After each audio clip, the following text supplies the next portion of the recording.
వరంగల్లో రేపు సీఎం రేవంత్ రెడ్డి పర్యటించనున్నట్లు తెలిపారు మంత్రి కొండా సురేఖ. గీసుగొండ మండలం షాయంపేట టెక్స్టైల్ పార్క్ ను సందర్శించి కొత్త కంపెనీల స్థాపన, ఉపాధి కల్పనపై అక్కడ కంపెనీలకు చెందిన ప్రతినిధులతో చర్చిస్తారని తెలిపారు. ఉమ్మడి వరంగల్ జిల్లా అభివృద్ధిపై అధికారులతో సమీక్ష నిర్వహిస్తామంటున్న మంత్రి కొండా సురేఖతో Ashok face to face. Revanth Reddy Warangal పర్యటన చేయబోతున్నారు. పర్యటనకు సంబంధించి సమీక్ష నిర్వహించబోతున్నారు మంత్రి కొండా సురేఖ. ఏ కార్యక్రమాలు నిర్వహించబోతున్నారు, రేపు సీఎం టూర్ ఎలా ఉండబోతుంది తెలుసుకుందాం. మేడం చెప్పండి, రేపు సీఎం రేవంత్ రెడ్డి వస్తున్నారు, ఎక్కడి నుంచి పర్యటన ఉండబోతుంది? అంటే టెక్స్టైల్ పార్క్ లో ల్యాండ్ అవుతారండి. ల్యాండ్ అయినాక ఆ తర్వాత కార్యక్రమం అనేది ఇంకా కొంత ఫైనల్ కావాల్సి ఉన్నది.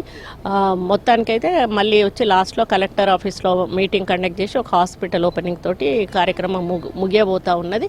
ముఖ్యంగా మాస్టర్ ప్లాన్ ఒకటి సిద్ధం చేసి వరంగల్ నగరాన్ని అతిపెద్ద నగరమైన హైదరాబాద్ తర్వాత అతిపెద్ద నగరం కాబట్టి దీన్ని రెండవ రాజధానిగా డెవలప్ చేయాలనేటువంటి లక్ష్యంతో అన్ని డిపార్ట్మెంట్స్ నుంచి కూడా మేము ప్రతిపాదనలు తీసుకురమ్మని చెప్పాము. అందులో ముఖ్యమైన డిపార్ట్మెంట్స్ మీద ఎక్కువ కాన్సన్ట్రేట్ చేసి యుద్ధ ప్రాతిపదికన ఏవైతే పూర్తిగా అవుతాయో వాటిని ప్రయారిటీ బేసిస్లో తీసుకోవడం జరుగుతుంది. మేము అన్ని అంశాలను కూడా ముఖ్యమంత్రి గారి ముందు పెట్టాలని కలెక్టర్స్కి ఆదేశించడం జరిగింది. ఈరోజు అదే దాని మీద మేము ఇప్పుడు చర్చించుకొని రేపు అదే మళ్ళీ సీఎం ముందట మేము చూపించబోతా ఉన్నాము. కాబట్టి సీఎం గారు అండర్ గ్రౌండ్ డ్రైనేజ్ ఆల్రెడీ వారు మాట ఇచ్చారు.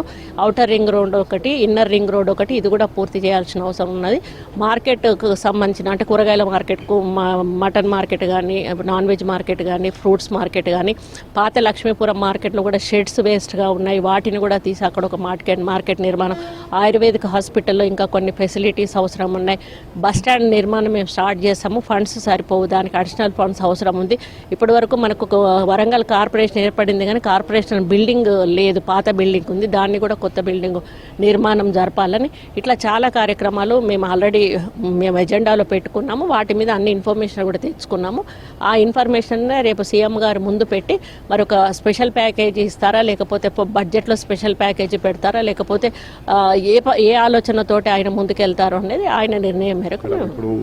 ముప్పు ప్రాంతాలు ఎక్కువ ఉన్నాయి, ఆ ప్రాంతాలను ముప్పు గురి కాకుండా వర్షాకాలం సీజన్ కాబోతుంది, దాన్ని ఎట్లా చూస్తాం? అంటే ఇప్పటికైతే మేము ప్రివెన్షన్ యాక్ట్ ప్రకారం కలెక్టర్లకు ఆదేశాలు ఇవ్వడం జరిగింది, అధికారులకు కూడా ఆదేశాలు ఇవ్వడం జరిగింది. ఒకవేళ ఫ్లడ్స్ అనేటివి వస్తే ముంపు గురి కాకుండా ఏ విధంగా చర్యలు తీసుకోవాలో, ఎక్కడక్కడ ఏం చేయాలనేది మేము ఆల్రెడీ వాళ్ళకి ఇన్స్ట్రక్షన్స్ ఇవ్వడం జరిగింది.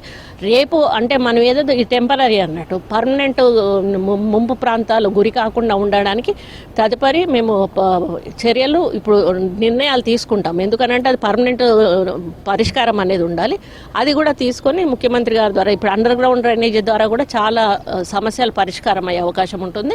ఇంకా ఏమైనా ఉన్నా కూడా అవన్నీ కూడా అధికారుల ద్వారా మేము ఇన్ఫర్మేషన్ తెప్పించుకొని ముఖ్యమంత్రి గారి దృష్టికి తీసుకెళ్లిన తర్వాత మేము బడ్జెట్లో ఫండ్స్ పెట్టించడమా లేకపోతే స్పెషల్ ప్యాకేజీ పెట్టించడమా, ఆయన ఏ నిర్ణయం తీసుకున్నా కూడా అన్నిటినీ కూడా మేము 100% ఇక్కడ ఇంప్లిమెంట్ చేసి వరంగల్ను ఒక అతి సుందర నగరంగా, ముఖ్యంగా ఇండస్ట్రియల్ కారిడార్ కానీ ఇక్కడ మహిళలకు ఉపాధి కల్పించడానికి ఈరోజు మహిళా శక్తి అనే కార్యక్రమాన్ని కూడా వారు ఇక్కడ ఇంట్రడ్యూస్ చేయబోతా ఉన్నారు. అదేవిధంగా మెయిన్ రోడ్ ఏదైతే ఉందో చాలా ఒకటే రోడ్ ఉంది మనకి, దాన్ని కొంత వైడనింగ్ చేసి వచ్చేపోయే ట్రాఫిక్ అంతరాయం కలగకుండా ఉండడం. ఎందుకంటే రాబోయే రోజుల్లో ఇది ఇండస్ట్రియల్ కారిడార్ అయినప్పుడు ఇంకా ఎక్కువగా మనకు ట్రాఫిక్ సమస్య తలెత్తేటువంటి అవకాశం ఉంటుంది. ప్లస్ ఈ ట్రయాంగిల్ డెవలప్మెంట్ అనేది ఖమ్మము, వరంగల్, కరీంనగర్ అనేది కూడా ముఖ్యమంత్రి గారి దృష్టిలో ఉంది. అది కూడా చేసే ఆలోచనలో ఉన్నారు. ఇవన్నీ దృష్టిలో పెట్టుకున్న రేపు మీటింగ్లో వారు నిర్ణయాలు తీసుకుంటారని ఆశిస్తుంది. పరిస్థితి మొత్తానికి అభివృద్ధి పైన రేపు సీఎం టూర్ పైన కూడా అన్ని రకాలుగా సమీక్షలు నిర్వహించి అభివృద్ధి లక్ష్యంగా కూడా ప్రణాళికలు రూపొందించి వరంగల్ నగరాన్ని సుందర నగరంగా తీర్చిదిద్దామని కొండా సురేఖ చెప్తున్నారు. వీడియో దశరథ్తో అశోక్ విస్క్రూస్, వరంగల్.